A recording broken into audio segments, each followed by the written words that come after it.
There's a $2 solution and a $10,000 solution to the same problem. One of them runs on electricity, requires refrigerant, breaks down every 7 years, and generates $150 billion annually for the companies that sell it. The other is a white powder on a hardware store shelf, 8 to 10 degrees cooler indoors, 40 degrees off your roof surface, 98% of incoming sunlight reflected, not absorbed, not converted to heat, reflected, confirmed by Purdue University in 2021 and Lawrence Berkeley National Laboratory in the 1970s.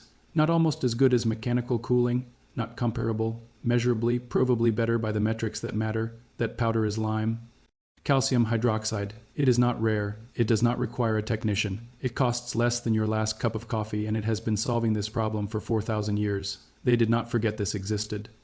That would be an accident. They buried it. That was not an accident. It was a decision. This is the story of lime, what it does, how it works, and why passive cooling was never supposed to reach you. Welcome back to Survive Better, where we open the vaults. Hit subscribe and the bell if you are not already in. In approximately 2000 BC, on the island of Crete at the height of the Minoan civilization, builders faced a specific and urgent problem. The Aegean sun in summer is not gentle. Roof surfaces baked under temperatures that could exceed 130 degrees Fahrenheit, and the interior of a stone building without airflow became a slow oven. The Minoans could not manufacture compressors or refrigerants. They had limestone, they had fire, they had the mathematical patience of a civilization that had already developed one of the world's first writing systems. What they discovered, almost certainly through the direct observation of which surfaces stayed cool and which became unbearable to touch, was that a white mineral coating applied to exterior walls and rooftops made the building fundamentally different to occupy, not slightly cooler, noticeably, durably cooler. Visitors to reconstructed Minoan sites describe the sensation of stepping from direct sun into a lime-washed interior as stepping into shade that has memory, as if the walls themselves have been storing coolness since morning. They had not stumbled on superstition. They had discovered albedo, which is the scientific term for the proportion of light a surface reflects rather than absorbs. They simply did not have that word yet. 300 years later and 1,500 miles to the northwest, the Greeks built entire towns white, not for aesthetics, not for uniformity of appearance, for temperature. The evidence is documented in architectural records and confirmed by the physical archaeology of the period. Lime plaster was a construction standard, not a decorative choice. The Romans adopted the practice, expanded it, and exported it across their empire from North Africa to the Iberian Peninsula. The Roman writer and naturalist Pliny the Elder documented lime's properties in his encyclopedic work Naturalis Historia, completed around 77 CE. He described its production, its applications, and its behavior. This was not anecdote, this was catalogued institutional knowledge. In southern Spain, in the white villages of places like Migas and Frigiliana, the tradition survived every political upheaval, every empire's rise and fall, every century of technological transformation. Those villages are white today for the same reason they were white 2,000 years ago. The physics have not changed. 4,000 years passed before anyone in the modern industrial world thought to test these buildings scientifically. When researchers finally did, the results were not surprising to anyone who had ever stood inside one. But the numbers that came out of those tests were striking enough to demand explanation. Before we get there, note that on the other side of the Atlantic Ocean, separated by thousands of miles of open water and by a cultural history with no documented connection to the Mediterranean, indigenous builders in the American Southwest, including the ancestral Puebloans, had arrived at the same conclusion through the same observation: white clay and light mineral surface treatments on exterior walls, cooler interiors, the same principle, reached independently. That is not coincidence, that is physics. In the 1970s, researchers at Lawrence Berkeley National Laboratory began quantifying what Mediterranean builders had practiced for 4 millennia. Using controlled measurements on structures with reflective coatings against identical structures with standard dark surfaces, they documented the thermal differential precisely. Roof surface temperatures dropped approximately 40 degrees Fahrenheit compared to dark roofs under the same solar conditions. Indoor temperatures fell around 8 degrees Fahrenheit. Buildings required significantly less mechanical cooling as a result. These were not estimates. These were measurements taken under laboratory-grade protocols at a federally funded research institution.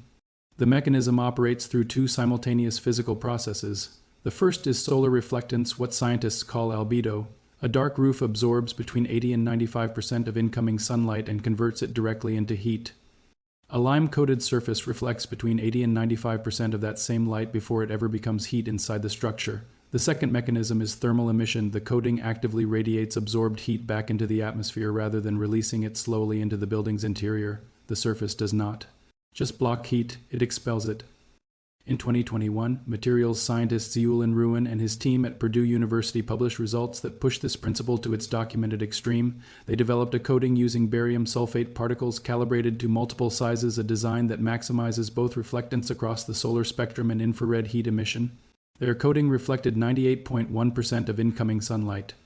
It kept surfaces 8 degrees Fahrenheit cooler than the surrounding air during daylight hours. At night, the number reached 19 degrees cooler. Guinness World Records certified it as the whitest paint ever measured.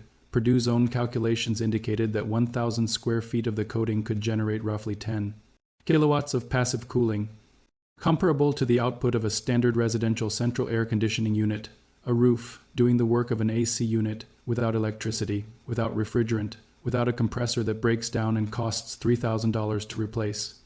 Most people walk past this solution every single day without any idea what it can do. The ones who find out tend to make sure the people they care about find out too. So why is this not on the shelf of every hardware store in America with a dedicated display and a government energy savings label? Here is what a $150 billion industry looks like.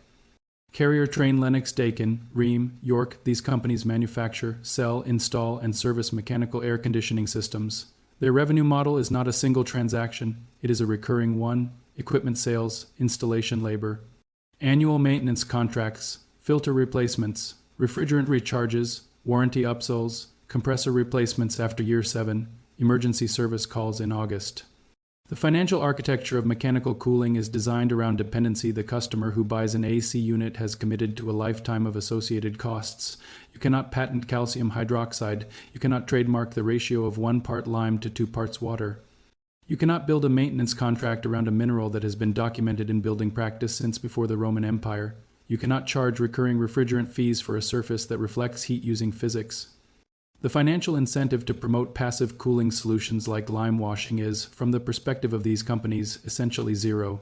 The financial incentive to ensure that passive cooling remains poorly understood, under-researched in mainstream channels, and absent from the public conversation is substantial. The U.S. Department of Energy has a documented program called the Cool Roof Rating Council. The physics are acknowledged at the federal level. And still, when a homeowner calls an HVAC company about a house that runs too hot, no one hands them a bag of lime. That is not oversight. That is architecture, deliberate and sustained. Now, here is exactly what to do with lime. You need 2 materials: hydrated lime, specifically Type S, available at any hardware or masonry supply store for between $2 and $14 per bag depending on quantity and brand, and water. That is the complete material list. Step 1. Measure 1 part hydrated lime by volume into a clean bucket. Step 2. Add 2 parts. Water, a 1:2 ratio. Step 3. Stir thoroughly until the mixture reaches the consistency of thin milk. It should coat a stirring stick but run off easily. If it is thicker than milk, add water and stir again. Step 4. Apply the first coat to your surface roof, exterior wall, or both using a wide brush or a paint roller. Work in sections so you can track coverage. 1 coat will appear streaky and translucent. This is correct. Step 5. Allow the first coat to dry completely. Depending on temperature and humidity, this takes between 2 and 6 hours. Do not rush this step. Step 6. Apply the second coat using the same motion and pressure. Watch for the surface to shift from translucent white to a clean, opaque white as the second coat dries. That is the calcium hydroxide carbonating reacting with atmospheric code to form calcium carbonate. That is the process working. If you see no results after the second coat dries, check 3 things. First, whether the ratio was correct. Too much water produces a coat too thin to reflect effectively. Second, whether the surface was clean and dry before application. Lime does not adhere well to wet or dusty surfaces. Third, whether you applied only 1 coat. A single coat is insufficient for maximum reflectance. For maximum safety, wear gloves and eye protection during mixing. Hydrated lime is alkaline and will irritate skin and eyes on contact. Work in ventilated conditions and avoid applying in direct high wind. The total cost for an average residential roof runs under $30 for materials. A standard residential AC installation runs between $5,000 and $12,000, plus ongoing operating costs of $1,000 to $2,000 per year. Lime washing at $30, reapplied every 1 to 3 years, costs under $15 annually averaged over time. That is a cost difference that does not require a calculator. Ancient Minoan and Mediterranean builders discovered that white mineral surfaces reflect heat and keep interiors cool 4,000 years ago. Lawrence Berkeley confirmed the physics in the 1970s. Purdue University measured it at 98.1% reflectance in 2021 and a $150 billion Industry has had every financial reason to ensure that a $2 bag of lime never competes with a $10,000 installation. This knowledge did not disappear. Someone made sure it stayed buried. What else do you think got buried the same way? Drop that in the comments. What did they never teach you that you had to find yourself? If this video opened something for you, subscribe now. The next vault opens soon. What is inside is even heavier than this.